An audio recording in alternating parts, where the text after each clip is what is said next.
Hi, welcome to the Gamesplainer. I'm Jeff the Gamesplainer, and today I'm gamesplaining A Feast for Odin. Welcome back. This is the second video of A Feast for Odin. In the first video we ran through what to do on your turn, and so how the game really plays. The one spot that I kind of skipped past is section 5, the action space, and that's what I'm going to cover in this video.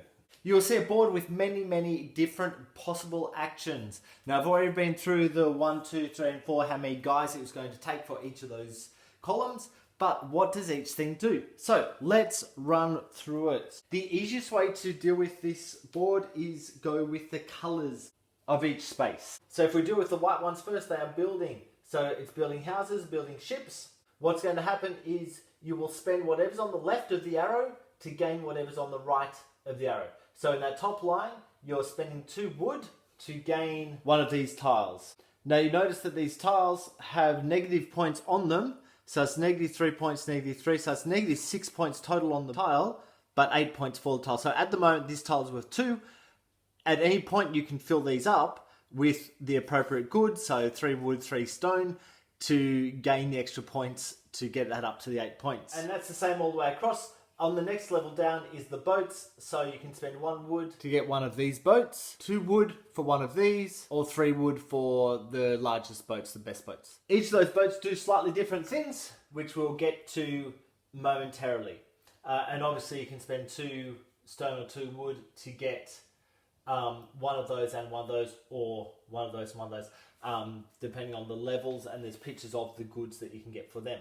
I'm going to skip over the hunting for the moment, because that is really similar to the raiding, and I'll deal with all that at the same time. We come down then to the livestock market, and what you're getting, whatever's pictured. So on that one, you're gaining one of these things with the fish. Down here, you're spending money to gain whatever's on the right hand side. So this one will cost 3 money, but you get a cow and a milk for that 3 money. Over here, you can spend 3 money and you get a cow and a sheep. And here that word "or" is really important. You're going to spend the 1 money to get a cow, or you can get a sheep for free if you go there. And that's the same all the way down. So on this one you get both the good and the money. Here, if you've got cows, you're getting milk. So if you've got 3 cows, you're getting 3 milk. That's maximum there. You're gaining. If you have sheep, you're gaining the wool. Or you can go here and gain one of these guys, 1 money plus 2 milk from 1 cow and 1 wool from 1 sheep, if you have the particular animal. Moving down to crafting, so this is this section just here.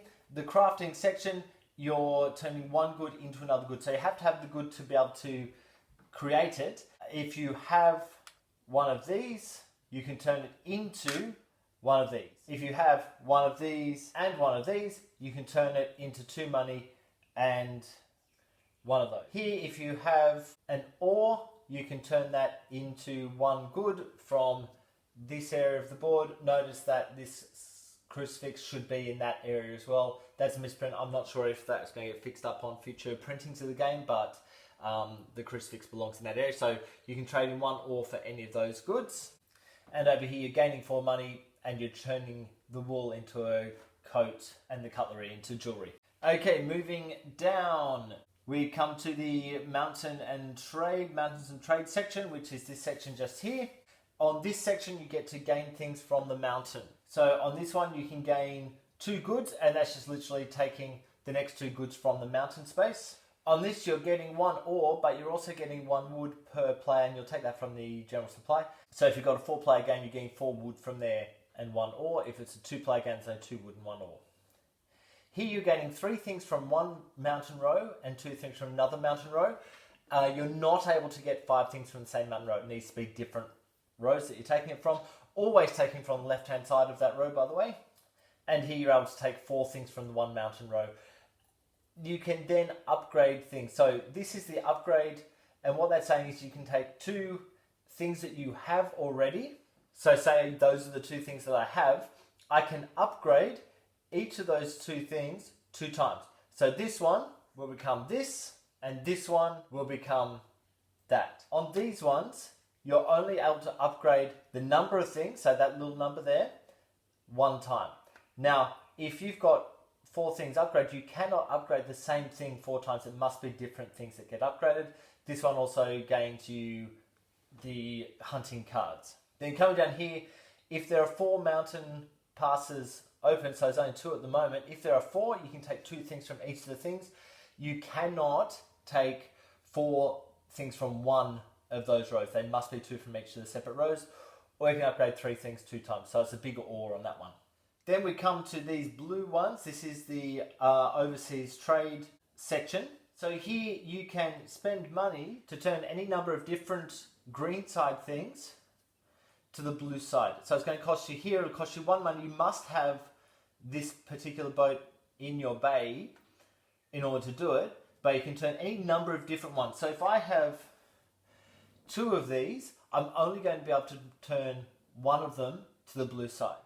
I'm not able to do that on any of the things I've already placed in my actual placement area. If I have a whole bunch of different things, I can pay the 1 money to turn all 3 of them over. On this one, you're going to pay the money dependent on the cost of buying the elements. So once again, you're going to have the right coloured ship, which in this case is the blue sailed ship.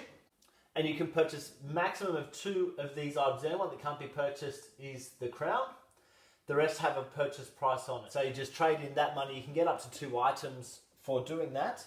And you trade in that money for the items. And the items can then be put on your board in your personal area to cover up stuff that I've already discussed in the other video.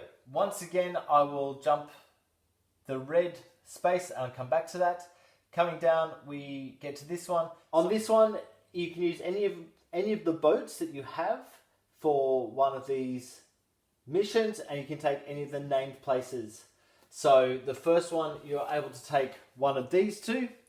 Later in the game, when they flip over, those 2 won't be available, and you'll need to hire boats to be able to take those ones. These yellow 3 spots are about immigration.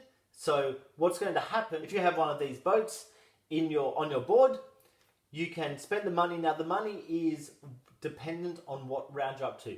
So if you're in round 5, it's going to cost you 5 money. If you're in round 7, it's going to cost you 7 money to do. What you do is you flip that over. Notice the change in points value on that, and that then will cover the first space on the left. And you're not going to have to feed those 2 people anymore. So if you can cover up all those spaces, you don't have to feed anyone. Once you've got all those spaces covered, you are not able to emigrate any further. These ones are the occupation cards. So this one allows you to pick 1 card up and gain a money.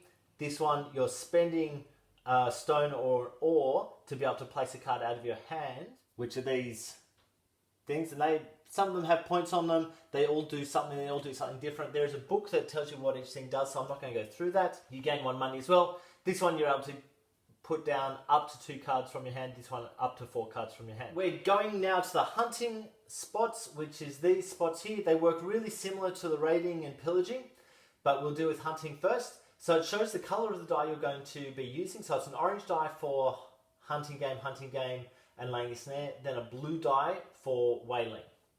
If you go whaling, you must also have these whaling boats that will help you out. On each of these spots, hunting, raiding, pillaging, you're going to roll up to a maximum of 3 times. So if you don't get the roll that you're looking for, or you don't think that you've done the best roll, you can roll again.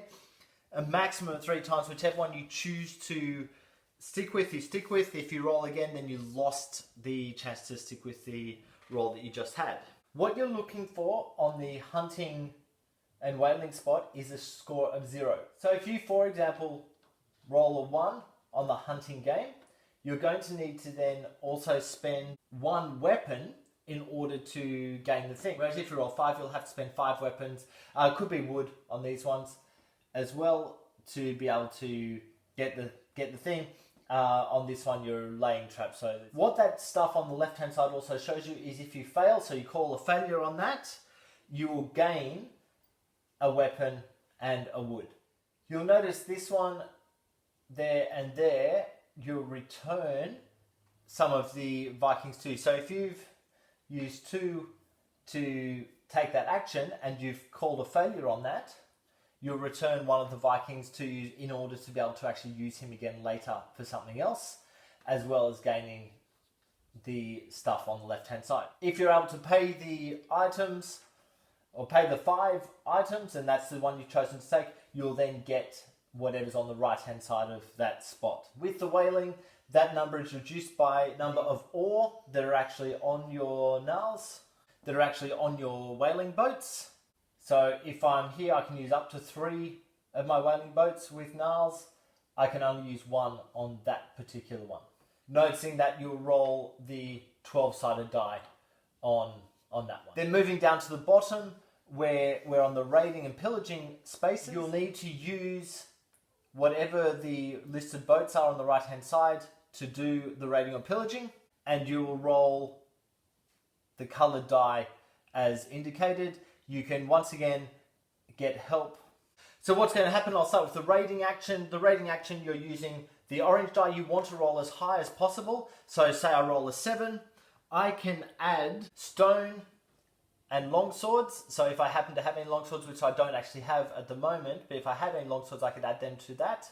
What that enables me to do is take say I spent 1 stone, so I got an 8. What that enables me to do is take a maximum of number 8 on the swords. I could take anything smaller than that I wish, but I could take a maximum of 8. If I'd managed to spend, say, 3 more items, so stone or swords, I could take the number 10. So you notice this little sword down the bottom right hand side. That tells you the level of which you're able to take. That also includes looking over at the things on the raiding and pillaging board. So anything with the number or lower, you're able to take that, and that adds onto your board as well. If you get a 5 or less because there are no items available that are 5 or less, then that's considered a failure, or you could call a failure, and you'll gain a stone and a sword card for your next time. When you go pillaging, it works really similar, but this time you can add any ore that's on your ship. You can only use 1 ship here, you can only use 1 ship here, you must use 2 ships there. These 2 you're rolling, that one you're just gaining this guy as plunder. So with the pillaging, you're rolling the blue die, and once again you're trying for as high as you can, adding on any stone or swords that you can to that to up the number, to obviously be able to get as close to the highest level things that you can. The highest is this level 16 crown, and that will go onto your board as well. And obviously if you fail these 2, you get to take a Viking back if you fail the rolls, and you will also gain a card and a stone for those guys. I believe that is everything. So I hope this helps you get A Feast for Odin to the table. I hope this helps you learn the game and play the game well. If you have any comments or suggestions, please write them below. If you have any games that you wish to be Gamesplained, please shoot me an email at thegamesplainer@gmail.com. Follow me on Instagram and Twitter at thegamesplainer to keep up to date with the games I'm playing. Subscribe to my videos to keep up to date with the games I'm gamesplaining. And until next time, enjoy gaming.